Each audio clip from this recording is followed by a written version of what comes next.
Good morning all of you and good morning to all my dear student.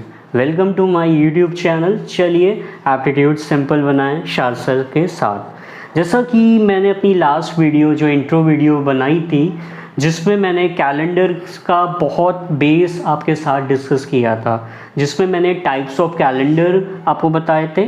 Types of calendar में मैंने ये बताया था कि ये कैलेंडर किन ईयर्स में फॉलो हुए हैं।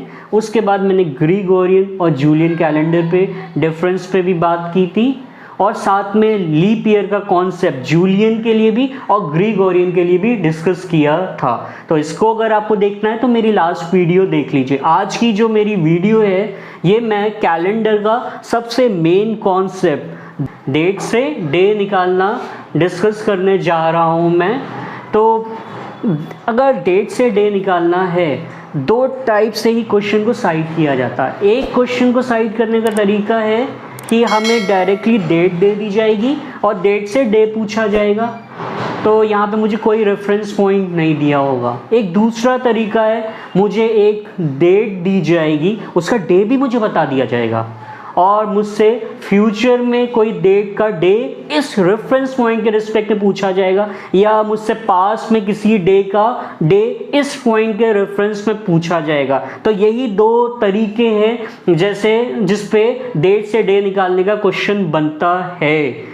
लेकिन मैं आज उसके ये जो वीडियो है इसमें मैं आज कोई क्वेश्चन नहीं बात करने वाला हूँ। अभी मैं सिर्फ उस कॉन्सेप्ट के बारे में बात करने वाला हूँ कि डेट से डे निकालने का क्या कॉन्सेप्ट है। ये कैलकुलेशन है जो आपको किसी भी बुक में नहीं मिलेगी, तो बहुत अच्छे से कॉन्सेंट्रेट होके वो कैलकुलेशन को देखिए, समझिए कि ये कैलकुलेशन का मैं डेट से डे निकालने की प्रॉब्लम में कैसे यूज़ करूँगा। तो वो कैलकुलेशन पे चलिए बात करते हैं।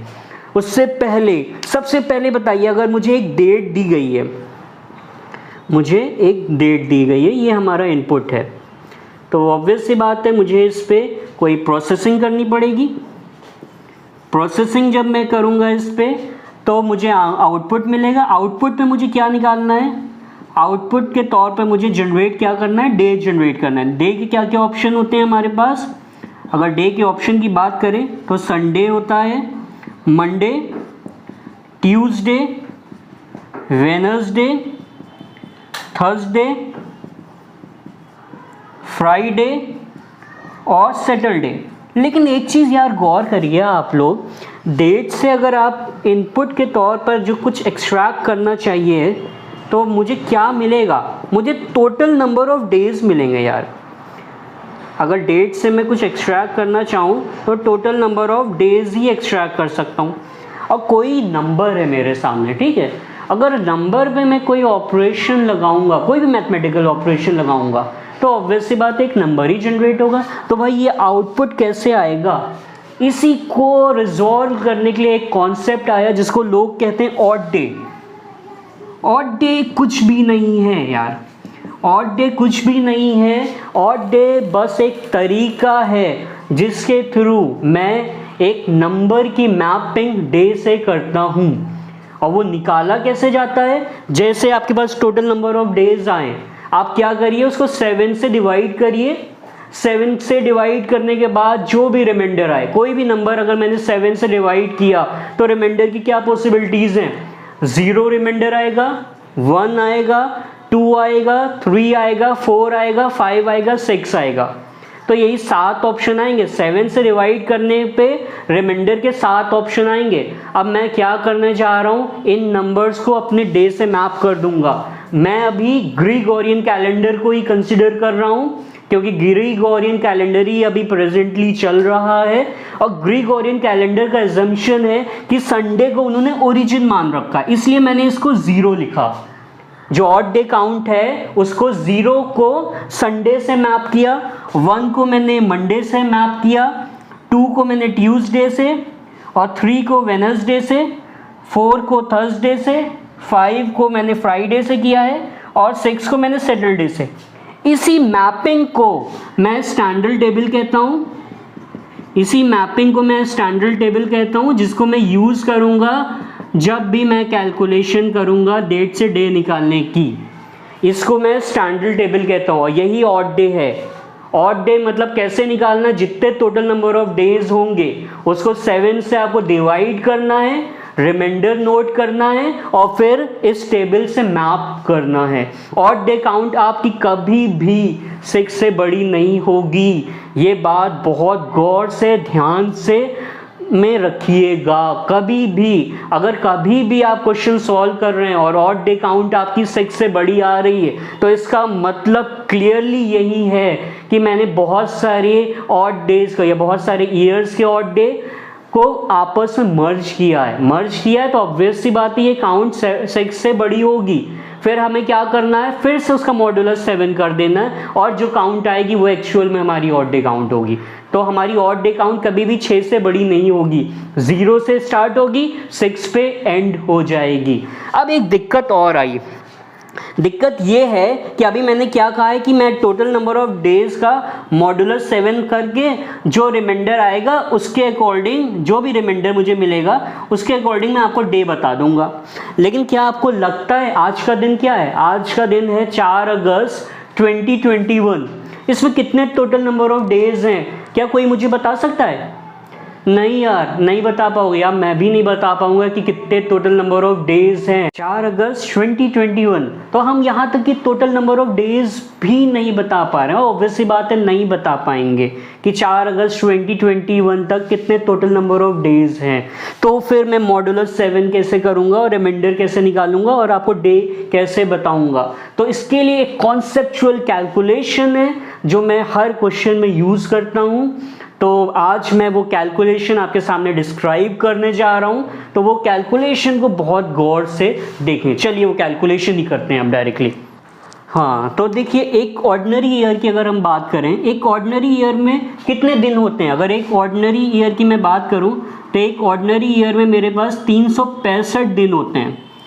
तो ऑड डे का कॉन्सेप्ट क्या कहता है, जितने टोटल नंबर ऑफ डेज हैं उसको मॉड 7 ले लीजिए, जो रिमाइंडर आएगा वो आपका ऑड डे है। तो मैंने 365 का मॉडुलस 7 किया तो मुझे रिमाइंडर मिला 1। मतलब जब भी मैं एक ऑर्डिनरी ईयर उठाऊंगा तो मैं एक ऑड डे डायरेक्ट यूज़ करूंगा। जब भी मैं एक ऑर्डिनरी ईयर उठाऊंगा तो डायरेक्टली मैं क्या कहूँगा, एक ऑड डे है एक ऑर्डिनरी ईयर में, ये आप अपने जहन में रखिएगा। दूसरी चीज़, जब भी एक लीप ईयर की बात होगी, एक लीप ईयर में कितने दिन होते हैं, टोटल 366 दिन होते हैं, 366। इसका मॉडुलस 7 निकालेंगे तो रिमाइंडर कितना आएगा, 2। तो जब भी मैं लीप ईयर को यूज़ करूँगा कहीं पे भी तो मैं डायरेक्टली आपसे कहूँगा 2 ऑड डे। तो चलिए अब वो कैलकुलेशन पे हम आते हैं। तो आप इसके लिए कुछ इंटरवल्स मुझे कंसिडर करने होंगे।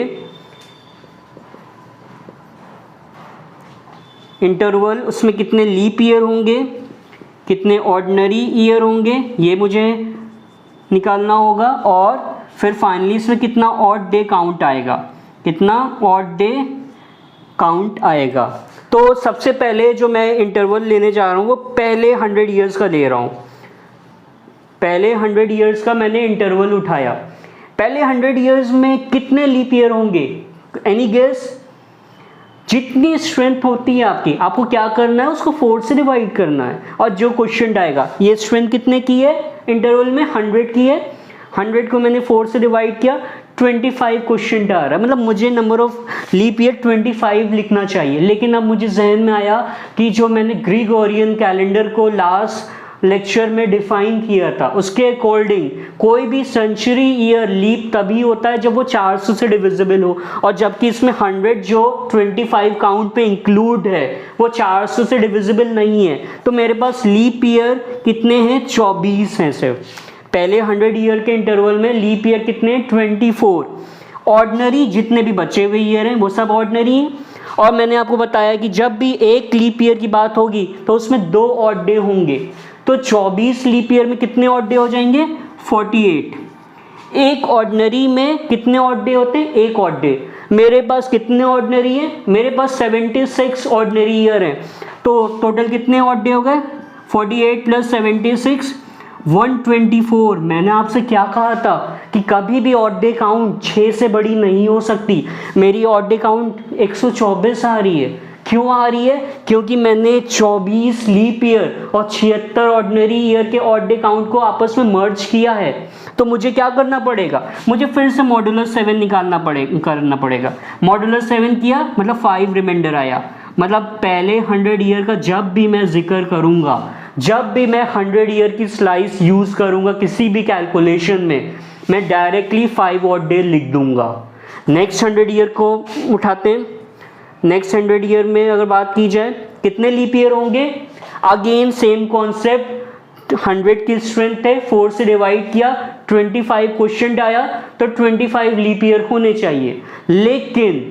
लेकिन क्या 200 जो है आपका 400 से डिविजिबल नहीं है, तो हमें क्या करना पड़ेगा, इस 25 काउंट से एक रिड्यूस करना पड़ेगा। मतलब कितने लीप ईयर हैं, 24 लीप ईयर हैं, बाकी बच्चे सब क्या हो जाएंगे, ऑर्डिनरी। अगेन सेम कैलकुलेशन चलेगी, 48 + 76 124 मॉड्यूलर 7, कितने ऑड डे आ गए, 5 ऑड डे।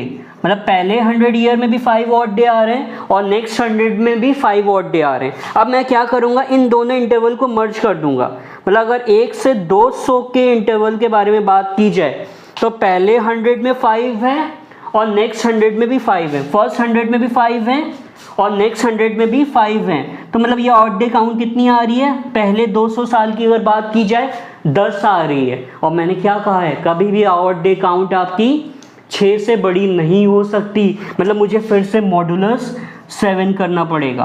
कितना काउंट आया, 3 रिमाइंडर आया।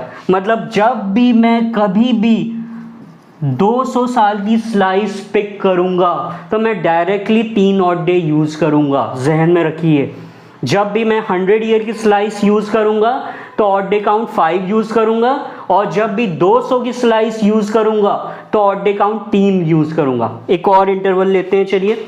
नेक्स्ट 201 से मैंने 300 का एक और इंटरवल लिया।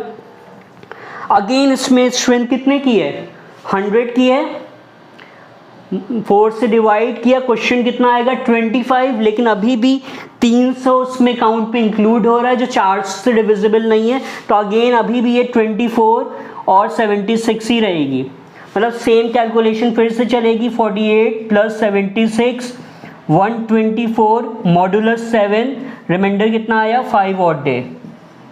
मतलब नेक्स्ट 100 ईयर में फिर से 5 ऑड डे आए। अब मैं क्या करने जा रहा हूँ, इन 2 ईयर को मर्ज कर रहा हूँ। मतलब 1 से 200 साल तक के ऑड डे कितने हैं मेरे, 3 हैं। नेक्स्ट 100 में कितने आ रहे हैं, 5 है। अब इन 2 ईयर को मैंने मर्ज किया तो मेरा ऑड डे काउंट क्या आएगा, पहले 200 साल में 3, नेक्स्ट 100 में 5, मतलब ये काउंट फिर से 8 आ रहा है। और ये काउंट कभी 6 से बड़ा होता ही नहीं है। मतलब मुझे फिर से क्या करना पड़ेगा, मॉड्यूलर 7 करना पड़ेगा। तो रिमाइंडर कितना आएगा, 1। ध्यान रखिएगा, ये 1900 वाली कैलकुलेशन के लिए बहुत ज़्यादा यूज़ होता है।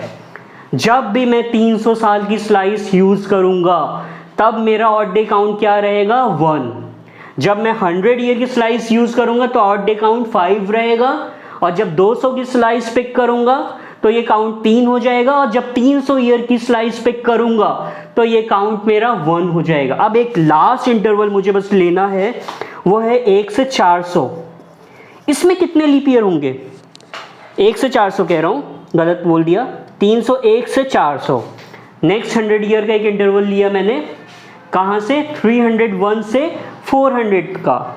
इसमें कितने लीप ईयर होंगे, अगेन स्ट्रेंथ 100 की ही है, 4 से डिवाइड किया, 25 क्वेश्चन है। लेकिन यहाँ पे 400 जो है ना, 400 जो है आपका, ये 400 से क्या है, डिविजिबल है। तो यहाँ पे लीप ईयर की काउंट 24 नहीं 25 होगी।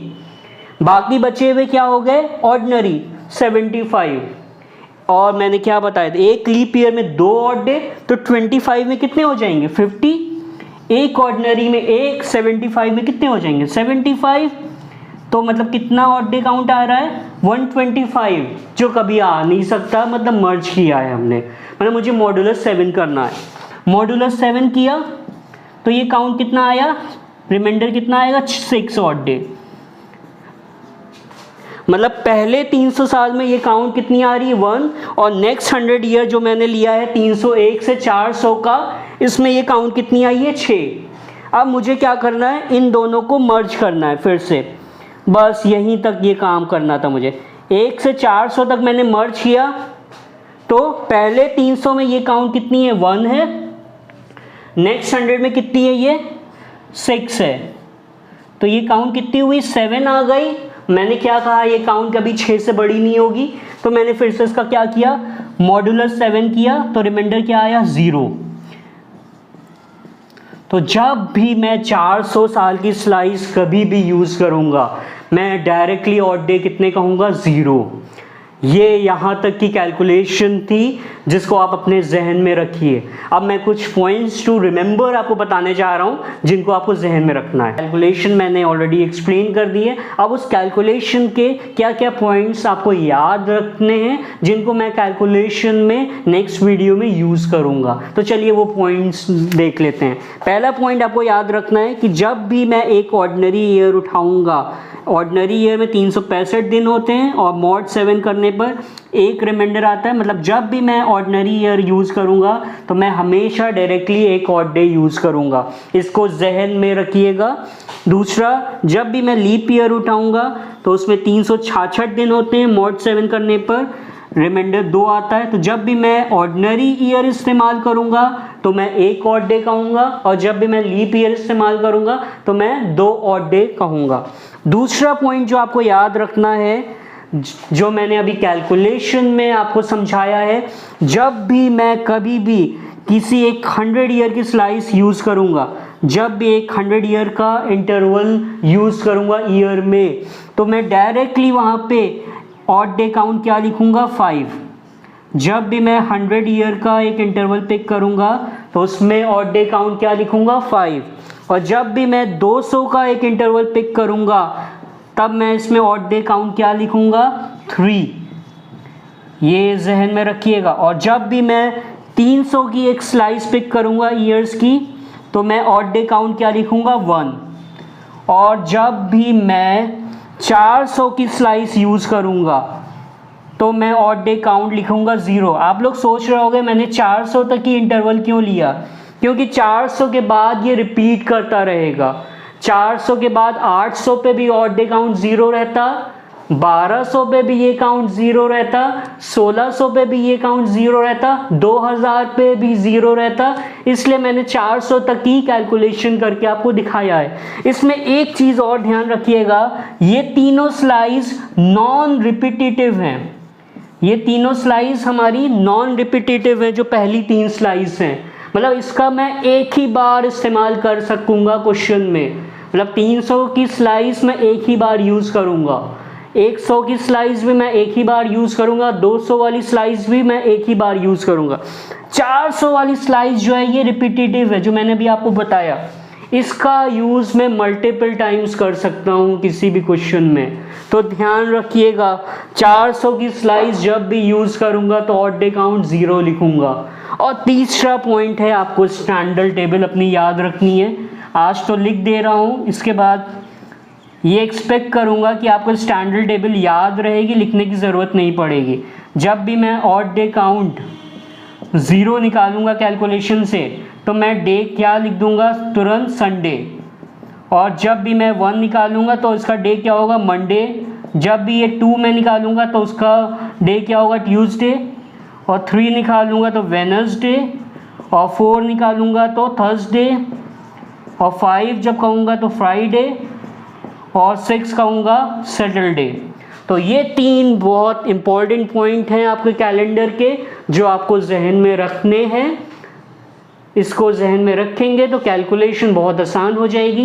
एक क्वेश्चन और था, लेकिन मैं इस वीडियो में भी डिस्कस नहीं करूँगा। नेक्स्ट वीडियो में जब मैं आऊँगा, डेट से डे निकालना आपको सिखाऊंगा, कुछ 4 एग्जाम्पल लूँगा, उसके थ्रू समझाऊँगा, और एक और क्वेश्चन बहुत अच्छा बनता है उस पर भी बात करूँगा। ये आज की वीडियो का एंड है, और आप मेरे चैनल को सब्सक्राइब करें जिससे आपको ऐसी और वीडियो देखने को इन फ्यूचर मिले।